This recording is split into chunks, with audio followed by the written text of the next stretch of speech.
Michelle Nostradamus ramalkan Sadro Piningit akan muncul. Tahun 2023 diramalkan oleh Nostradamus akan muncul pemimpin baru dari timur.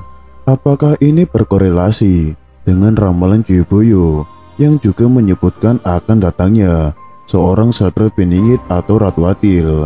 Michelle Nostradamus itu adalah seorang warga Prancis. Beliau ini keturunan Yahudi. Ia salah satu tokoh terkenal dengan ramalan-ramalannya yang dianggap tepat dan akurat.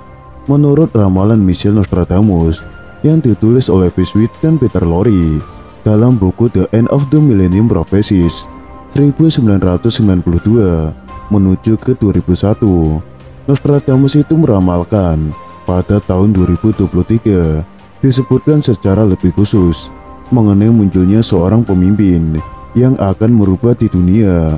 Menurut Nostradamus, yang pertama akan muncul adalah A New World Religions yang dipimpin oleh seseorang yang dikenal dengan panggilan The Man from the East atau laki-laki dari timur.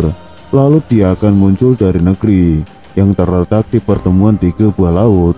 Kemunculannya menggambarkan timur dan barat. Ketika muncul, ia akan memakai sorban biru atau blue turban. Lalu dia akan merayakan hari Kamis sebagai hari istimewa bagi dirinya. Mengenai ramalan Nostradamus, yang pertama, New World Religion atau agama baru di dunia, yang diramalkan adalah munculnya agama baru penguasa dunia yang tidak pernah dikenal dan diperkirakan oleh umat manusia di seluruh dunia. Mungkin agama itu adalah agama Trisula hidup, yakni agama yang hanya berisi 3 perintah dan 3 larangan. Mengenai 3 perintah itu adalah manusia harus melakukan perbuatan yang benar, lurus, dan jujur. Dan ketiga larangan itu adalah manusia tidak boleh melakukan perbuatan yang merugikan orang lain, tidak boleh mencuri, dan berbuat kejahatan. Tafsir selanjutnya mengenai The Man from the East atau laki-laki dari timur. Itulah julukan yang diberikan kepada pemimpin agama baru ini.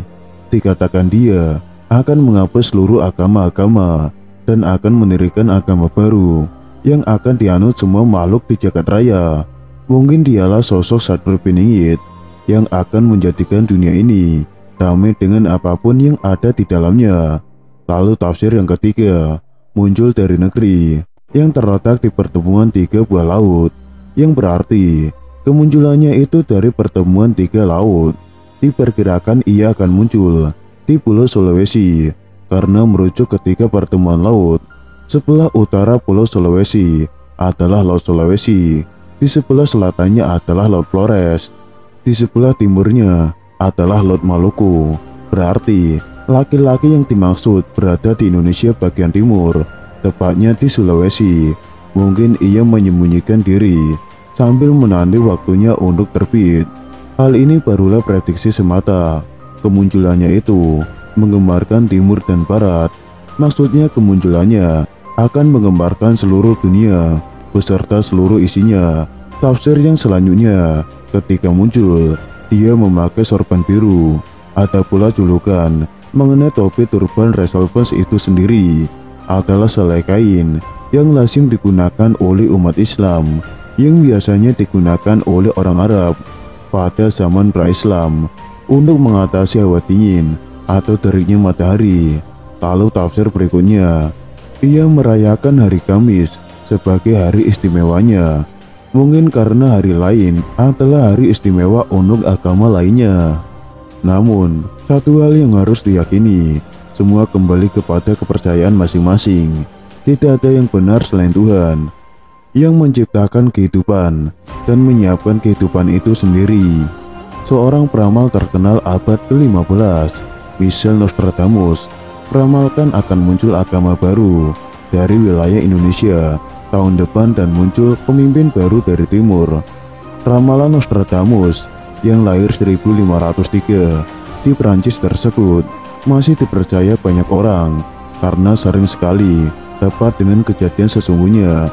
Anda beberapa ratus tahun kemudian, agama baru itu bernama Trisula Wedo, yaitu berisi 3 perintah dan 3 larangan. Agama ini memerintahkan manusia wajib benar lurus dan jujur. Selain itu, agama tersebut melarang manusia melakukan perbuatan yang merugikan orang lain, tidak mencuri, dan tidak melakukan kejahatan. Nostradamus juga mengatakan bahwa agama baru ini akan dipimpin seorang pria dari timur. Pria tersebut akan menghapus seluruh agama dan akan mendirikan agama baru yang akan dianut oleh semua makhluk itu. Pria yang disebut-sebut akan menjadi pemimpin agama baru ini dikenal dengan sebutan Satrio Piningit. Lelaki tersebut akan membuat dunia dan seisinya damai. Apakah ini berkorelasi dengan ramalan Ciboyo soal akan datang seorang Satrio Piningit? Kemunculan Satrio Piningit itu disebut dari pertemuan 3 laut sebelah utara Pulau Sulawesi, yakni Laut Sulawesi, sebelah selatan Laut Flores, dan sebelah timur Laut Maluku. Artinya, lelaki itu akan muncul dari Sulawesi. Ketika muncul, ia akan memakai sorban biru dan membuat hari Kamis menjadi hari istimewanya.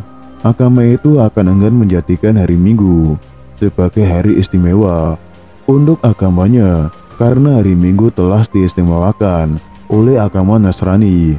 Kemunculan sosok ini disinyalir akan menggemarkan umat manusia seluruh dunia, baik di timur maupun di barat. Selain Michel Nostradamus, ada juga peramal dari dalam negeri, yaitu Ciboyo. Ciboyo dikenal dengan berbagai ramalannya yang disebut ramalan Ciboyo. Uniknya, sebagian besar dari ramalannya ini terbukti akurat dan benar terjadi di kemudian hari. Melihat dari riwayatnya, dulunya Ciboyo merupakan seorang raja kerajaan Kediri yang disegani oleh rakyatnya.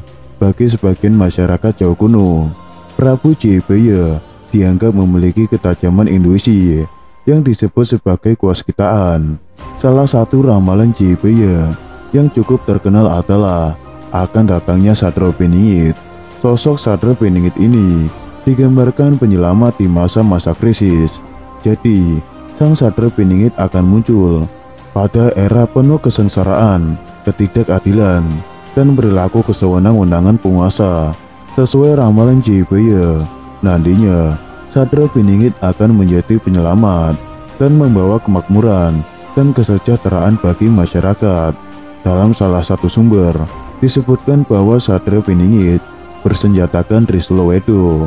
Senjata permata 3 ini diartikan sebagai hal-hal yang mewakili aspek kebenaran, kebijaksanaan, dan keadilan dalam memimpin. Dikutip dari jurnal berjudul Ratu Adil, Satrio Piningit dan Zaman Edan, karya Kati Sri Yudari dan Iwayan Karmini. Sosok Satrio Piningit diartikan sebagai kesatria yang masih tersembunyi oleh zaman. Kesatria adalah sifat yang wajib dimiliki seorang pemimpin, sedangkan Piningit adalah masih dipingit atau dirahasiakan. Maka dari itu, masyarakat dalam hal ini hanya bisa menebak dan menduga terkait sosok Satrio Piningit tersebut. Akan tetapi, jika melihat dari ciri sifat atau karakter yang disebutkan, Satrio Piningit merujuk kepada pemimpin sebuah negara yang bisa mewujudkan keadilan. Dalam kaitannya, sebagian orang memprediksi bahwa Satrio Piningit merupakan laki-laki keturunan keluarga kerajaan Majapahit dan bisa menjadi pemimpin besar. Pada awal hidupnya, dia menghadapi masa sulit, namun dengan ketabahan dan ketulusan hatinya, dia bisa melewatinya. Setelahnya, dia akan memulihkan keharmonisan, ketertiban, dan keadilan di dunia. Bagi sebagian orang Jawa, mereka mempercayai ini sebagai perputaran roda kehidupan, bahwa setelah era kegelapan, pasti akan diikuti zaman kemakmuran dan kesejahteraan. Siklus ini akan terus bergulir sepanjang waktu.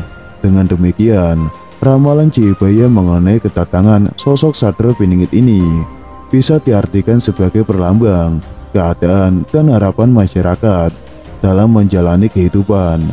Masa-masa kelam yang terjadi dan dirasakan memunculkan harapan akan segera datangnya sosok penyelamat, pemimpin yang berjiwa kesatria dan adil.